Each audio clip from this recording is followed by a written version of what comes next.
This is the story of The Sword and the Stone, a King Arthur tale. It is brought to you by Stories to Grow By. Long ago in England, a wise and just king ruled the land. His name was King Uther. Times were good and the people lived well. King Uther wanted a magician at court, and so he chose the famous Merlin the magician. Merlin could see into the future, and he knew those good days were not going to last. King Uther and the Queen Guinevere had a child, a baby son. At a castle party for the royal birth, Merlin the magician took the king aside. He said, "Sire, there is something you must know. Soon a great darkness will fall over this land. Your child is in great danger. Let me take the baby far away, and I will be sure he stays safe."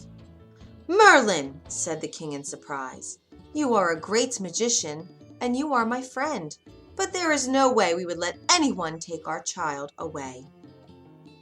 Sadly, soon after the child's birth, the queen died.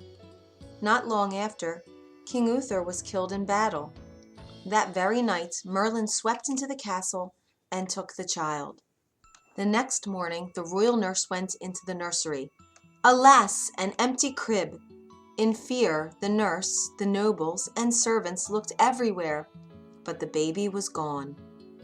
For years there was no king to sit on the throne, no king to set the laws. Men of high rank fought each other to be king. Darkness fell over the land. Robbers and bands of wild men ruled the streets of London. Evil men broke into houses and took what they wanted. Travelers on the roads were jumped and robbed. The people of England lived in fear. Yet, far away there was a quiet place. A good knight, Sir Ector, lived in peace with his two sons. His first son was named Kay. His younger son, Arthur, had been adopted as a baby. Years before, a stranger had come to Sir Ector with a baby. He asked if Sir Ector would raise the child. The old knight took the baby in his arms, glad for a second child. He named the baby Arthur and raised the child as his own. When Arthur was 10 years old, the same stranger returned to Sir Ector's home. He could read and write, and so Sir Ector hired him to teach his two sons. Kay could not sit still for lessons, and he stopped coming. But Arthur listened with wide eyes. He learned everything. I bet you have guessed by now who that stranger was. None other than Merlin the magician. At the end of each day, when Arthur finished his chores, that was time for his lessons. Merlin would sit with Arthur for hours and teach him about the world. Arthur was a thin lad, not strong like his big brother Kay. Merlin said not to worry about that.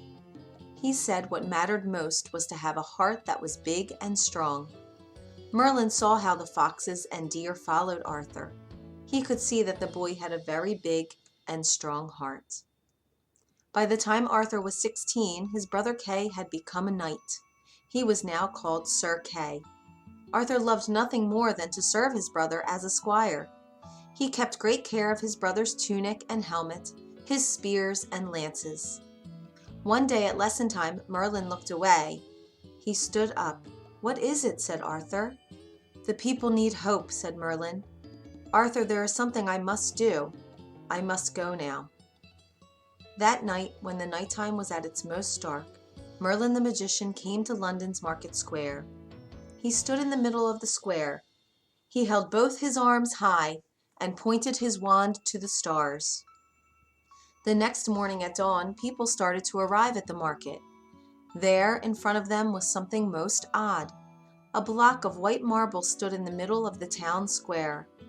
Resting on the block was a giant stone the size of a very large rock. And at the very top of the stone, there was a golden sword handle and a few inches of the blade shining in the sun. Yet, this was most odd. The rest of the blade was buried deep into the stone. None of this was there the day before.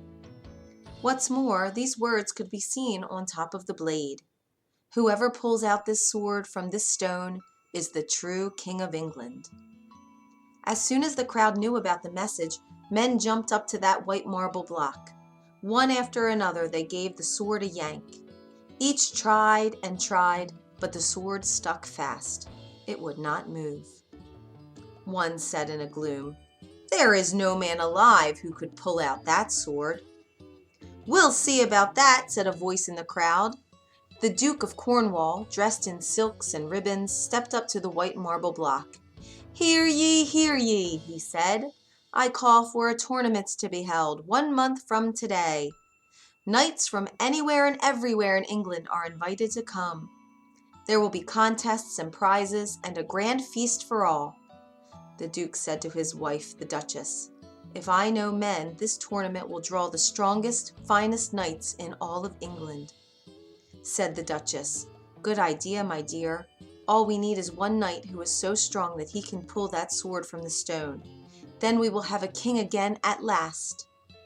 The people danced and cheered. At last there was something to feel happy about. News of the tournament traveled fast, from castle to village to every far corner of the land. At last, word got to the faraway home of Sir Ector. Sir Kay heard the news when he was polishing his helmet. "Arthur!" he called out. Arthur was by the woods feeding birds from his hand. He set down a pile of seeds for the birds and a pile for the squirrels, and then he ran fast to see his brother. "There you are," said Kay.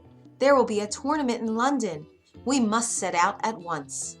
What great news! Arthur had never been more than a few miles from the home. He would be the best squire ever for his brother. Arthur ran back to the house. In the courtyard, his father was getting the horses ready. Sir Ector and his 2 sons rode through London on their way to the tournament.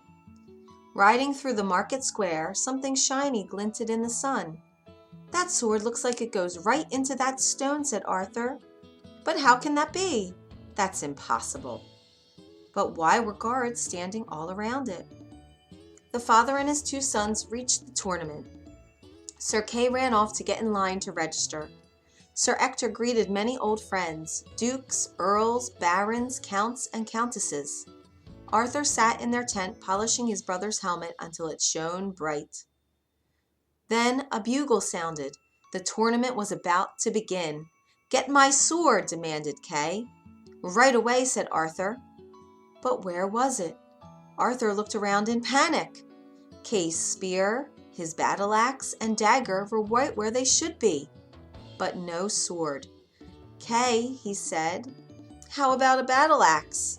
"Arthur, I said my sword." "Yes, of course," said Arthur, "but just a moment." "Be quick about it," said Kay. Arthur ran back into the tent. Maybe he had left Kay's sword there. He searched through the bag of armor and weapons. How could he let such a thing happen? And then he had an idea. Very fast, Arthur rode back to the market square. The guards were not there anymore. They must have all gone to the tournament. Arthur stepped up on the marble block. "Let's see if that sword can get unstuck." He took hold of the handle of the sword. He moved the sword a bit. "Hey," he said, "it's looser than I thought." With one big tug, the sword slid out. Arthur was thrown back, but the sword was safe in his hands. "I will be sure to bring it right back," and he raced to where his brother was waiting. "Here it is," he said, handing the sword to his brother. Kay took one look. "Oh," he said in surprise. "What is it?" said Arthur, but his brother was gone. Soon after, he heard his brother's voice outside the tent. "Father, I have something to show you." Kay and his father stepped inside the tent. "Look," said Kay, and he pointed to the sword. Sir Ector stared. His face turned white. "Kay," said the father, facing his older son, "where did you get this sword?" "It is mine," said Kay, holding it close to him. "I have it now."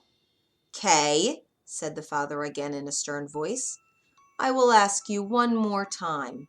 Where did you get that sword?" The young knight's head dropped down. "From Arthur," he said.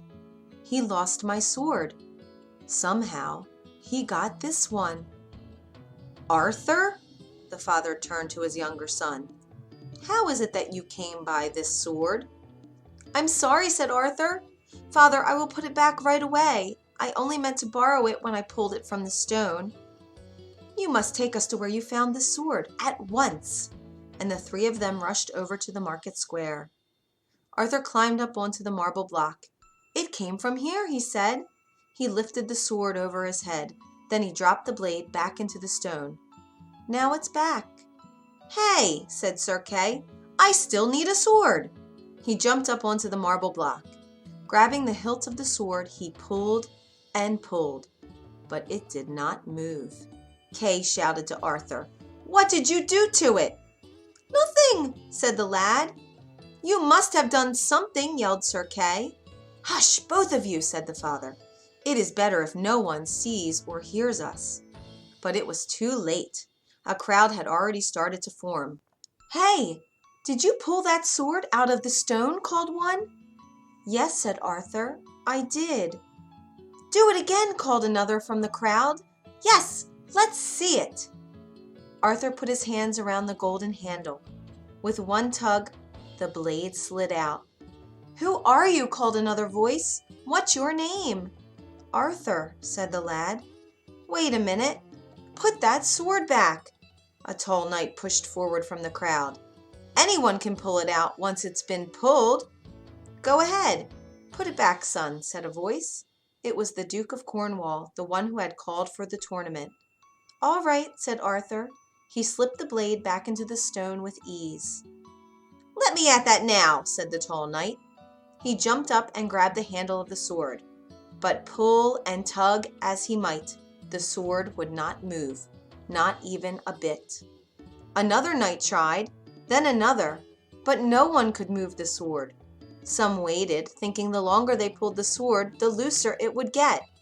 But when each man took their turn, the sword did not move for them. "Let the lad try now," said the Duke of Cornwall. "Arthur, go ahead." Arthur stepped up to the stone again. In one motion, he freed the sword. This time, he held it high above his head. The blade flashed in the sun. Amazed, the crowd did not know what to think. One called out at last, "He must be our new king."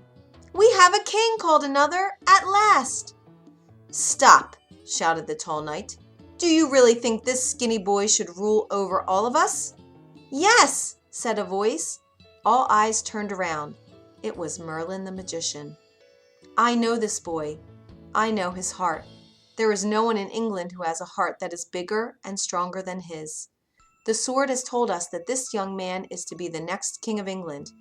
And there is something else." A hush fell on the crowd. "The lad," said Merlin, pointing to Arthur, "is the true child of King Uther. He is the missing baby." Cheers began to ring out. "Hail King Arthur!" called someone from the crowd. Sir Ector fell to his knees. Then Sir Kay. One person after another fell to their knees too. All cheered.